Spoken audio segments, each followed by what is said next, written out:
నమస్తే welcome to big story.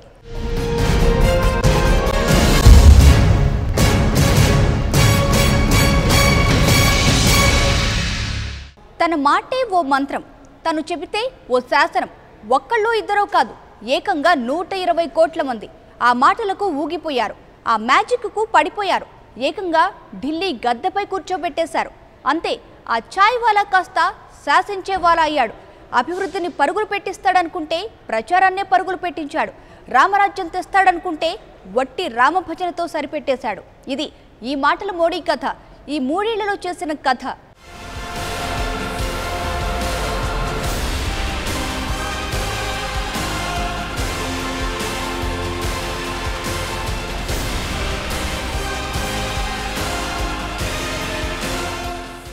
Make in India అట, చైనాకు చెక్ పెడతాడట. స్వచ్ఛ భారత్ అట, అమెరికాలో ఇండియా వెలిగిపోతుందట. ఇవే కాదండోయ్, ఎన్నో మాటలు, మరెన్నో కోటలు. చివరకు అన్నీ గాల్లో మేడలే. 3 ఏళ్లలో ఏమీ జరగలేదు, ఏమీ ఒరగలేదు. మరి ఆ చివరి 2 ఏళ్లు ఎలా లాగిస్తాడో, ఎలా సాగిస్తాడో ఆ గుజరాతీ బాబుకే తెలియాలి.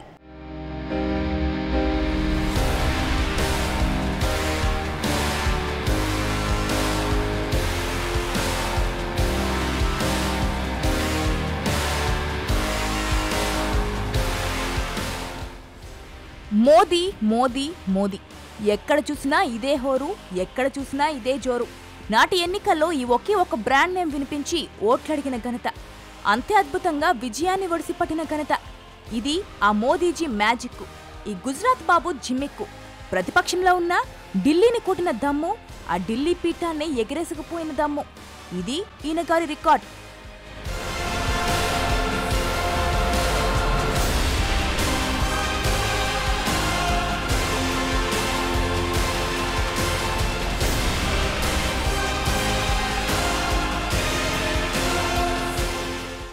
ఓ సాదాసీదా ఛాయ్ వాలా దెబ్బకు కాంగ్రెస్ కుప్పకూలింది. బీజేపీ జైత్రయాత్ర సృష్టించింది. కేవలం మోదీ నామస్మరణతోనే 300 పైచిలకు సీట్లు, పరిపూర్ణ మెజారిటీతో దేశ ప్రజలు పట్టం. అందుకే మోదీపై అందరికీ ఎన్నో ఆశలు, మరెన్నో ఊహలు.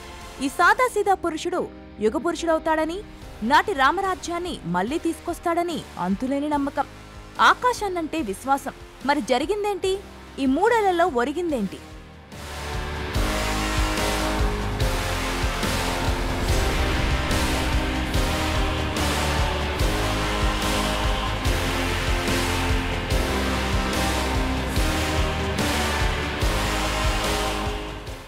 ఓ 5 ఏళ్లు ఏమైనా చేసుకో, ఏ నిర్ణయమైనా తీసుకో, అద్భుతాలు చూపెట్టాలి. అఖండ భారతం జేజేలు అందుకునేలా చేయాలి. ఇది ఇండియాలో రూల్. ఇది ఇక్కడ డెమోక్రసీ ప్రత్యేకత. అందరిలాగే మోదీకి కూడా ఇదే 5 ఏళ్ల అధికారం హారతిపల్లెంలో పెట్టి మరీ అందించారు. అద్భుతంగా పాలించి చూపమని అఖండ మెజారిటీని కట్టబెట్టారు. మరి మోదీ ఏం చేశారు, ఏం సాధించారు? ఓసారి చూద్దాం.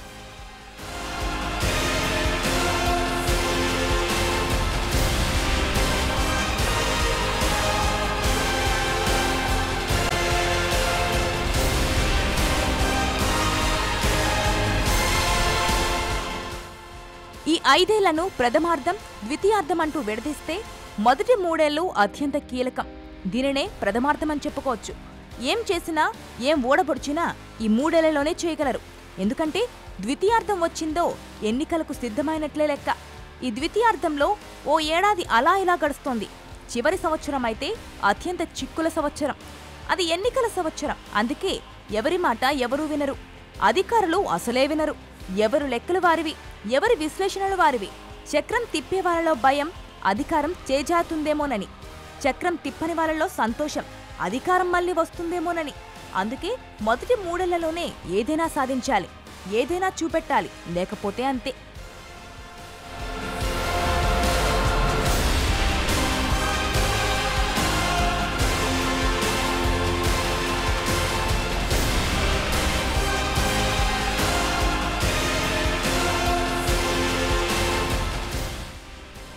మన మోదీ విషయానికి వద్దాం. మొదటి 3 ఏళ్లు నేటితో గడిచిపోయాయి. హనీమూన్ ముగిసింది.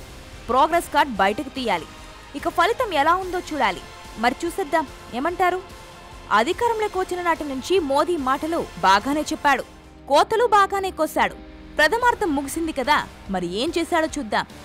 ఏం చేశాడు అనడం కంటే ఏం చెప్పాడు అనేదే చూడాలి. అదేంటి డౌట్ పెట్టారు అనుకుంటున్నారు కదూ? నిజమే, మోదీ చెప్పడానికే పరిమితమయ్యాడు, చేసిందేమీ లేదు. అందుకే ఈ సెటైర్.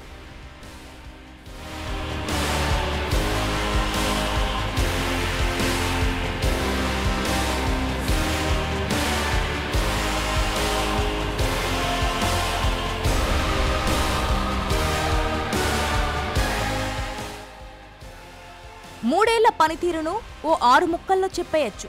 అవేమిటంటే మన్ కీ బాత్ అంటూ రేడియోలో ఊదరగొట్టేయడం, స్వచ్ఛ భారత్ అంటూ అందరితో చీపిరి పట్టించడం, నోట్ల రద్దు చేసి చుక్కలు చూపించడం, విదేశాలకెళ్లి వట్టి చేతులతో తిరిగి రావడం, ఆ కాంగ్రెస్ జీఎస్టీని కాషాయ ఘనతగా చెప్పుకోవడం, మేక్ ఇన్ ఇండియా అంటూ గాల్లో మేడలు కట్టేయడం. ఇదండి ఈ మూడేళ్ల సంగతి. ఫారెన్ టూర్ అంటే ఎంతో ఇష్టం, పార్లమెంట్ అంటే చాలా చాలా కష్టం, ప్రచారం అంటే పడి చస్తారు, పని రాక్షసుడిగా కనిపించడానికి తపన పడతారు, చివరకు అన్ని సబ్జెక్టుల్లో అత్యవసర మార్కులే తెచ్చుకుంటారు. ఈ మూడేళ్లలో మోదీజీ ప్రోగ్రెస్ రిపోర్ట్ ఇలాగే ఏడ్చింది. మ్యాజిక్లు జిమ్మిక్కులు చేసే ఈ మాయల మరాఠీ అంతకంటే గొప్పగా ఏం చేస్తా చెప్పండి?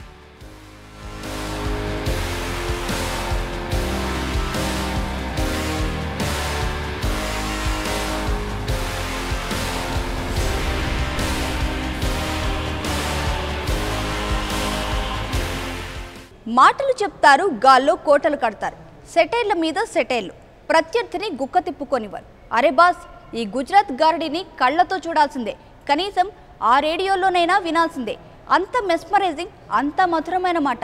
ఈ మాటలతోనే మ్యాజిక్, ఎవ్వరికీ తెలియని జిమ్మిక్కు. మొదట్లో ఇవి బాగానే ఉండేవి, 3 ఏళ్లు గడిచినా అవే మాటలు, అవే కోటలు. విని విని బోరు కొడుతోంది. అఖండ భారతం ఇప్పుడు చేతలు కావాలంటోంది.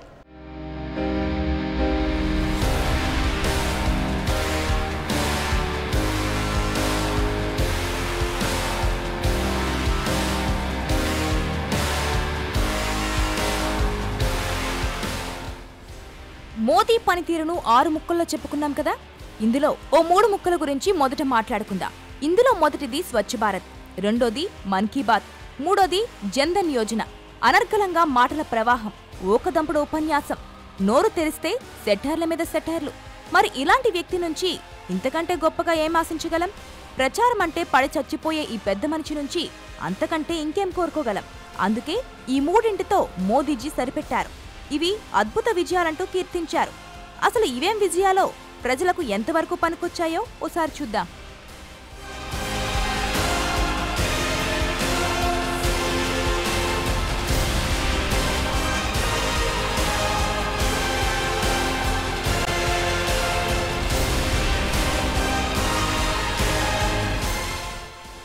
ఇందులో మొదటిది స్వచ్ఛ భారత్. ఈ ఒకే ఒక వర్డ్తో యావత్ భారతాన్ని పరుగులు పెట్టించారు. ప్రజలంతా చీపుర్లు పట్టుకోకపోతే తాట తీస్తానంటూ హెచ్చరించారు. అందుకే ఆమ్ ఆద్మీ నుంచి అమితాబ్ బచ్చన్ వరకు, రాజకీయ నాయకుల నుంచి ఐఏఎస్ అధికారుల వరకు అందరూ చీపురు పట్టారు. వీధులు వాకిళ్లు ఊడ్చుకోవడం మొదలుపెట్టారు. అది ఈయన గారు చేసిన ఘనత. దీనివల్ల నిజంగానే మన పరిసరాలు బాగుపడ్డాయా అంటే అదీ లేదు. ఈరోజు ఒక్కరోజు ఊడ్చితే సరిపోదు కదా, రోజు ఊడవాలి, ప్రతిరోజు చీపిరి పట్టాలి. ఈ రోజంటే ఫోటోల కోసం ఓకే, కానీ రోజు అంటే మా వల్ల కాదని ఆ ప్రముఖులు పారిపోయారు. రెక్కాడితే డొక్కాడని ఆమ్ ఆద్మీ ఎప్పటిలాగే చెత్తను పేర్చేసుకుంటూ పోయారు.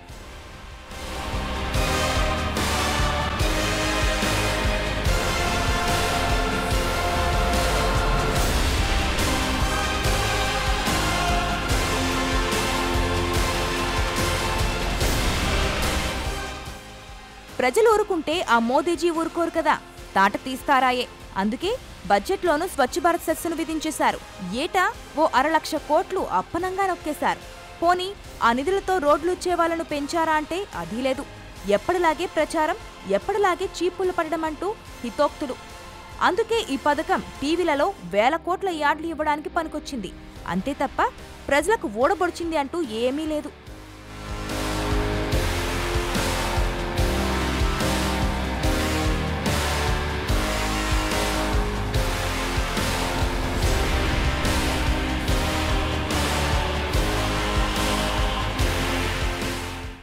ఇక రెండోది మన్ కీ బాత్. ఇది ఓకదంపుడు ప్రోగ్రాం. అది కూడా రేడియోలో ఊదరకొట్టడం, ఆ తర్వాత మీడియాలో ఆ ఉపన్యాసం చర్చకు వచ్చేలా చేయడం. ఇది కూడా మోదీజీకి బాగానే వర్కౌట్ అయింది. ఎందుకంటే ఇందులో ఆ సబ్జెక్ట్ ఈ సబ్జెక్ట్ అని లేదు, ఏది పడితే అది మాట్లాడొచ్చు, ఎన్నో నీతులు చెప్పేయచ్చు. వాటిని ఆచరించకపోయినా ఎవరూ ఏమనరు. సపోజ్గా బాగా చెప్పామనుకోండి, అరే మోదీ భలే చెప్పాడ్రా అంటారు. దీనివల్ల ఎవరికి ఏం ఒరుగుతుందో తెలియదు. రేడియోలు మాత్రం బాగానే మారుమోగిపోయాయి. పర్సనాలిటీ డెవలప్మెంట్ పాఠాలు చెప్పేవాళ్ళు మాత్రం అరే బాస్ మనకొకడు కొత్తగా పోటీకి వచ్చాడే అని బాధపడిపోవడానికి ఇది ఉపయోగపడింది.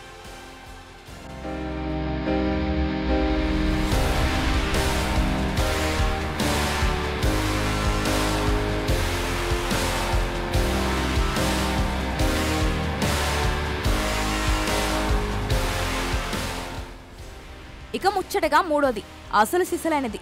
ఇది జన్ధన్ యోజన. అబ్బో, ఈ పేరు వింటే గంభీరంగా ఉంది. ఇదేం పథకమో అనుకునేరు. ఇదో పథకమూ కాదు, కాకరకాయ కాదు. ఇది కూడా ఊకదంపుడు వ్యవహారమే. ఇప్పటి వరకు బ్యాంక్ ఖాతా లేనోళ్ళు ఉంటారు కదా, వాళ్ళ దగ్గర నుంచి ఓ రూపాయి కూడా వసూలు చేయకుండా బ్యాంక్ ఖాతాలు తీయడం అన్నమాట. అంటే ఆ బ్యాంకు వాళ్ళు ఖాతాలు పెంచుకోవడానికి మార్కెటింగ్ వాళ్ళని నియమించుకుంటారు కదా, అవసరం లేకుండా ఆ పని మోదీజీ చేసి పెట్టాడన్నమాట. దీనివల్ల పేదల ఇంటికి ఓ బ్యాంక్ పాస్బుక్ వచ్చింది.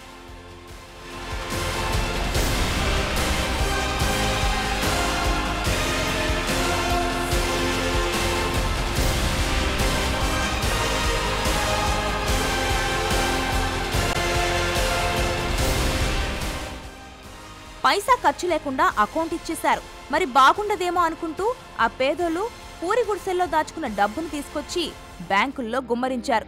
అంతే, జన్ధన్ ఖాతాలలో ఓ 5,00,000 కోట్లు అలా వచ్చి చేరిపోయాయి. అంతే, మళ్లీ మోదీజీ మైకు పుచ్చుకున్నారు. చూసారా, బ్యాంకు వాళ్ళు ఉచితంగా పనిచేయాల్సి వచ్చిందని తిట్టుకున్నారు. వాళ్లకు ఓ 25,000 కోట్లు డిపాజిట్లు వచ్చాయి. అందుకే ఇది గ్రాండ్ సక్సెస్ అనేశారు. బ్యాంక్ ఖాతాలున్న బంగారు దేశమని చెప్పుకుంటూ మురిసిపోయారు. ఇది విజయమేనట. మరి ఇదేం విజయమో ఎవ్వరికీ అర్థం కావడం లేదు. ఆ బ్యాంకు వాళ్ళు హ్యాపీగా లేరు. డబ్బు తీసినా డబ్బు వేసినా రుసుములు బాధేస్తాం, ఈ జన్ధన్ ఖాతాలో ఒరిగిందేమీ లేదంటూ ఆ ప్రధాని మొహం మీదే కుండబద్దలు కొట్టారు.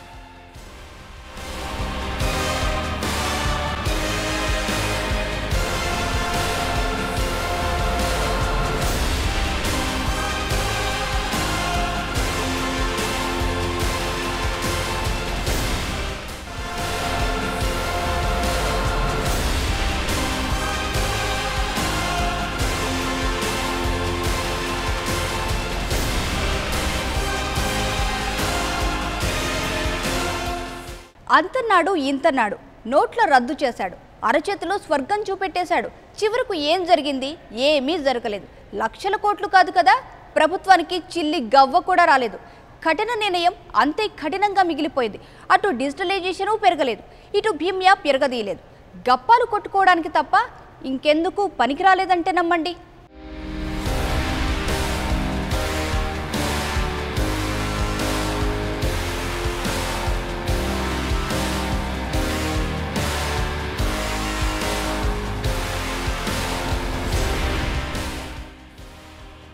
ఇప్పటి వరకు ఊకదంపుడు విషయాలు చెప్పుకున్నాం కదా, ఇప్పుడు అసలు విషయానికి వద్దాం. ఇందులోనే ఉన్నాయి ఆ చివరి 3. మొదటిది డబ్బులకు సంబంధించింది, రెండోది రాజకీయానికి సంబంధించింది, మూడోది విదేశాంగ విధానానికి సంబంధించినది. ఈ మూడింటిలో ఎన్ని మార్పులొచ్చాయో చూద్దాం. ఎకానమీ, అదేనండి డబ్బుల విషయానికి వస్తే నోట్ల రద్దు నిర్ణయం ప్రముఖంగా చెప్పుకోవాలి. ఒకే ఒక దెబ్బ, ఈ దెబ్బతో కోటీశ్వరులు బికారులైపోయారు. రాత్రికి రాత్రే దేశ ప్రజలు చిప్పచేత పట్టుకున్నారంటే నమ్మండి. అవును, చేతిలో ఉన్న డబ్బు చెల్లకుండా పోయింది. ఆ బ్యాంకులకు పోతే కొత్తవి రాలేదు. ఇంకేం చేస్తారు? పాపం ప్రజలంతా పస్తులుండాల్సి వచ్చింది. ఓ 2 నెలలు ఆ మాయిదారు బ్యాంకుల్లోనే కాలం గడిపేయాల్సి వచ్చింది.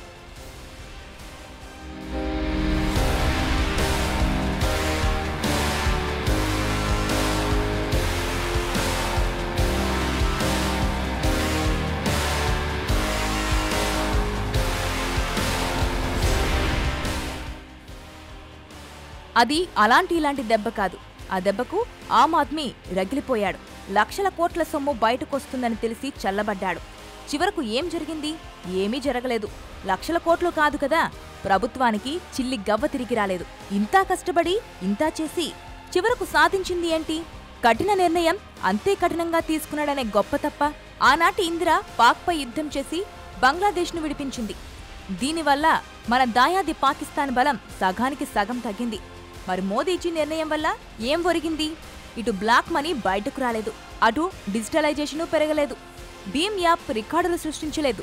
చివరకు గొప్పలు చెప్పుకోవడానికి తప్ప ఇంకెందుకు పనికిరాలేదంటే నమ్మండి. జీఎస్టీ విషయానికి వస్తే ఇది ఆ కాంగ్రెస్ సోలది. దీనిని మోదీ హైజాక్ చేసి తన ఘనతగా చెప్పేసుకున్నాడు. మేక్ ఇన్ ఇండియా అని గొప్పగా చెప్పిన ఇండియాకు ఇండస్ట్రీలే తరలిరాలేదు. ప్రణాళికా సంఘం పేరును నీతి ఆయోగ్ అని మార్చడం తప్ప ఏం జరగలేదు.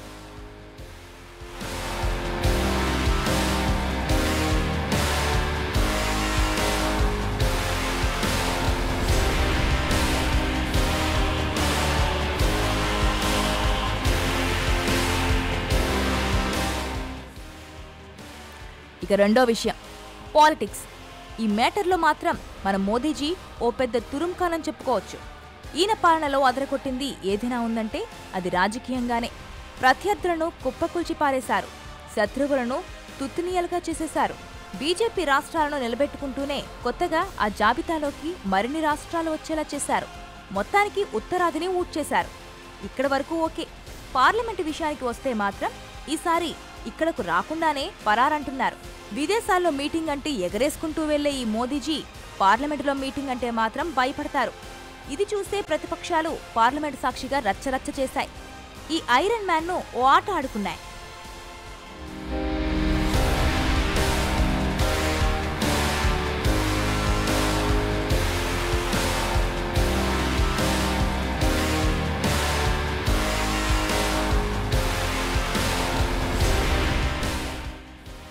రాజ్యసభలో ఎన్నడూ రావన కాష్టాయే.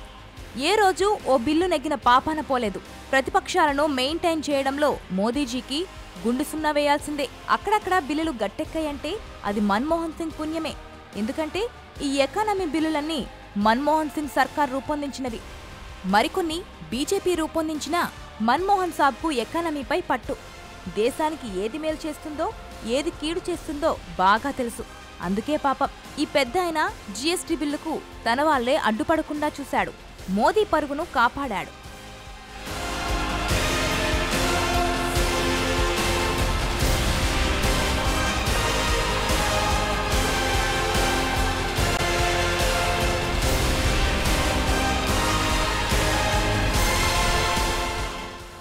చిట్ట చివరి విషయం విదేశాంగ విధానం.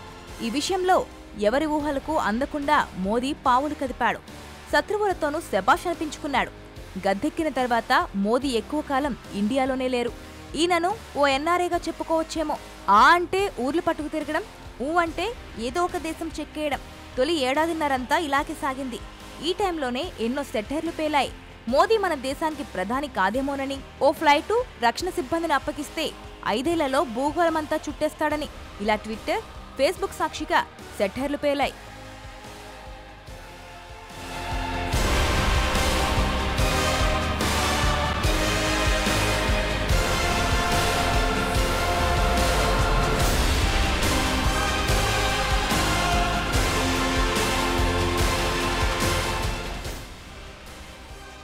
పోనీ ఈ విదేశాంగ విధానంతో మనకు ఏమైనా ఒరిగిందా అంటే అదీ లేదు. పాకిస్తాన్ గడ్డపై దిగి తన ప్రాణాలను లెక్క చేయకపోయినా దాయాదితో చర్చలకు సై అంటూ సామరస్యంగా వ్యవహరించినా ఇది మోదీజీకే చెల్లింది. మరి ఇంత చేసినా ఓ అడుగన్నా ముందుకు పడిందా అంటే అదీ లేదు. ఎన్నడూ లేనిది పాకిస్తాన్ మరిన్ని దారుణాలకు ఒడిగట్టింది. కాశ్మీర్ సాక్షిగా రాళ్ల వర్షంతో కొత్త పోరుకు తెరతీసింది. ఈ మధ్యలో పఠాన్కోట్ ఉరీ దాడులతో రెచ్చిపోయింది. సర్జికల్ స్ట్రైక్స్ తో మోదీజీ కూడా రెచ్చిపోయారనుకోండి.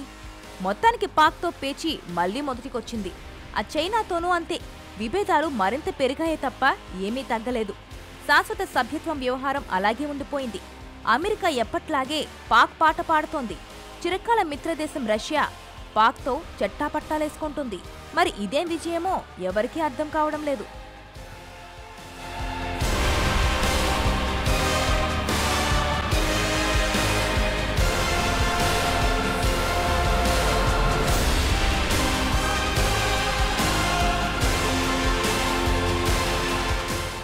మరో 10 ఏళ్లు ఇస్తే నెంబర్ 1 చేస్తాడట. 3 ఏళ్లకే దిక్కులేదు. మరో 2 ఏళ్లు ఎలా ఉంటుందో తెలియదు. అప్పుడే మరో దశాబ్దం అధికారాన్ని అప్పగించాలా? ఇదేమైనా జోక్ అనుకుంటారా? ఒకటి రెండు ఇన్ఫ్రా మెరుపులు, కొన్ని ఆర్థిక సంస్కరణలు తప్ప విజయాలు లేనేలేవు. గట్టిగా చెప్పుకోవాలంటే మోదీకి అత్యవసర మార్కులే వచ్చాయి. అయినా డిస్టింక్షన్స్ అని సంబరపడిపోవడం సమంజసమేనా?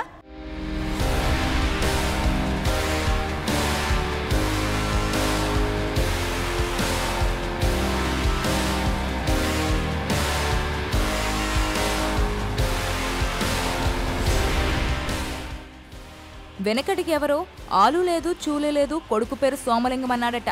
అచ్చు ఇలాగే ఉంది మన మోదీజీ పాలన. అన్నింటా అపజయాలే, అన్నింటా తిరోగమనాలే.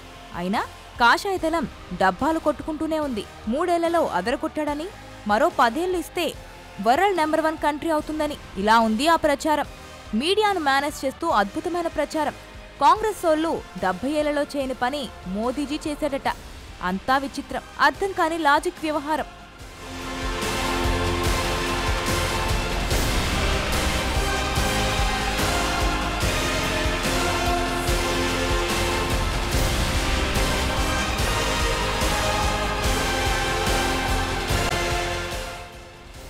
ఈ చాయ్ వాలా చేసిన దాంట్లో మంచి ఏదైనా ఉందంటే అది ఇన్ఫ్రా ప్రాజెక్టుల వ్యవహారమే. దశాబ్దాలుగా పెండింగ్లో ఉన్న పలు ప్రాజెక్టులను పట్టాలెక్కించిన ఘనత మోదీజీదే. ఈ మధ్యకాలంలో ఎన్నో ప్రాజెక్టులు పూర్తయ్యాయి. కాశ్మీర్లో సొరంగ మార్గం, అస్సాంలో పొడవైన బ్రిడ్జ్, ఇలా చెప్పుకుంటూ పోతే ఎన్నో. పలు ఇన్ఫ్రా ప్రాజెక్టులు పూర్తవడంతో అభివృద్ధి కొత్త పుంతలు తొక్కింది. ఎక్స్ప్రెస్ వేలు, నేషనల్ హైవేలతో ఈయన పాలన కదం తొక్కింది. బడా ప్రాజెక్టులకు పర్యావరణ అనుమతులు చకచకా వచ్చేశాయి.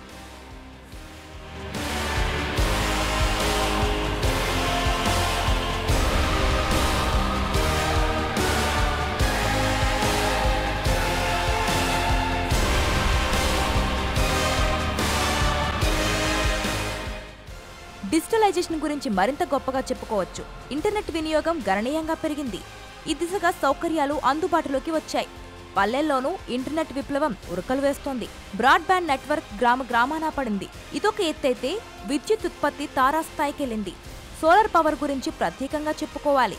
ఇదే సమయంలో చమురు ధరలు పెరగకపోవడంతో విత్తలోటుకు కళ్ళెం పడింది. ఇలా మోదీజీకి చాలా విషయాలు కలిసొచ్చాయి.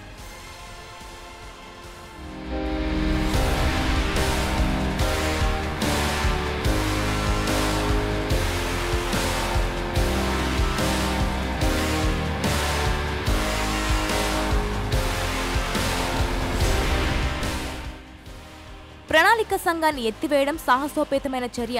లక్ష్యాలు గనం, సాధించేది శూన్యం అన్నట్లు సాగే ఈ వ్యవస్థ తుమ్మితే ఊడిపోయే ముక్కు. దీనికి చక్కగా చెక్ పెట్టి నీతి ఆయోగ్ పేరిట 15 ఏళ్ల ప్రణాళిక రూపొందించడం ఆకట్టుకుంది. అన్ని రాష్ట్రాల ముఖ్యమంత్రులు ప్రధాని సారథ్యంలో 6 నెలలకొకసారి సమావేశం కావడం గొప్ప విషయం. సమైక్య వ్యవస్థను బలోపేతం చేయడంతో ఇది బాగా ఉపయోగపడింది.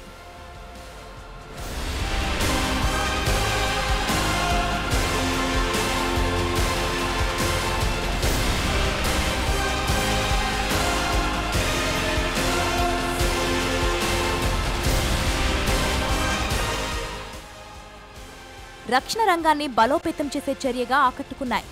1 ర్యాంక్ 1 పెన్షన్తో సాయుధ బలగాల్లో ఆత్మవిశ్వాసం పెరిగింది. ఆర్మీ, నేవీ, ఎయిర్ ఫోర్స్ ఆధునీకరణ, లక్షల కోట్ల రూపాయల విలువ చేసే ఆయుధాల కొనుగోలు ఇన్ని జరిగినా ఎక్కడా అవినీతి అనే మాట వినబడకపోవడం నిజంగానే మోదీ ఘనత.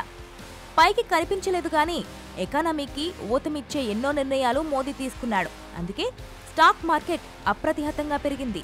సరికొత్త రికార్డులను క్రియేట్ చేసింది. ఇన్వెస్టర్ల సంపద భారీగా పెరిగింది. భారతీయ స్టాక్ మార్కెట్ విలువ $2 ట్రిలియన్ దాటేసింది. ఇది గొప్ప విషయం. 3 ఏళ్లలోనే జరిగిన ఓ అద్భుతం.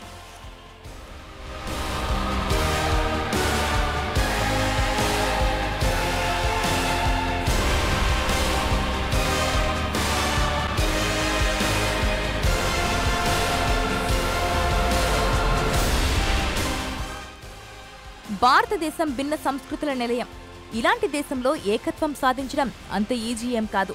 కన్యాకుమారి నుంచి కాశ్మీర్ వరకు కాషాయ దళం విస్తరించడంతో ఇది సాధ్యపడింది.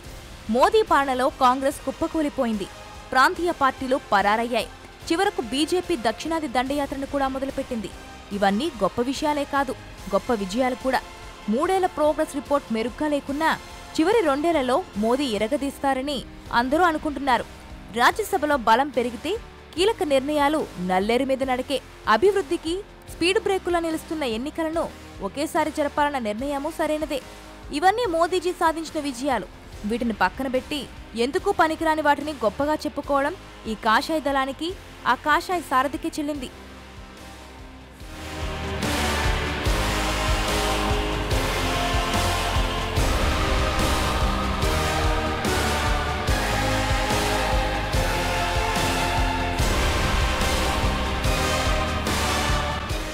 చాయ్ వాలా యుగ పురుషుడట, అచ్చం ఆనాటి శ్రీరామచంద్రుడట.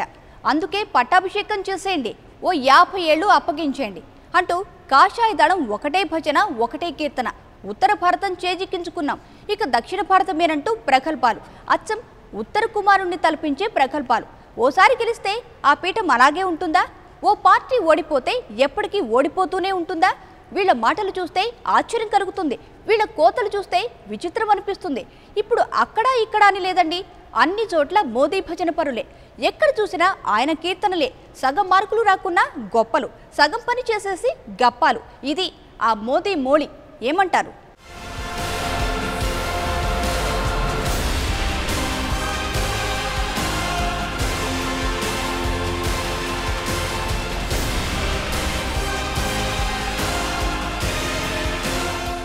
ఇది వాటి బిగ్ స్టోరీ. మరంశంతో మళ్ళీ కలుద్దాం. నమస్తే.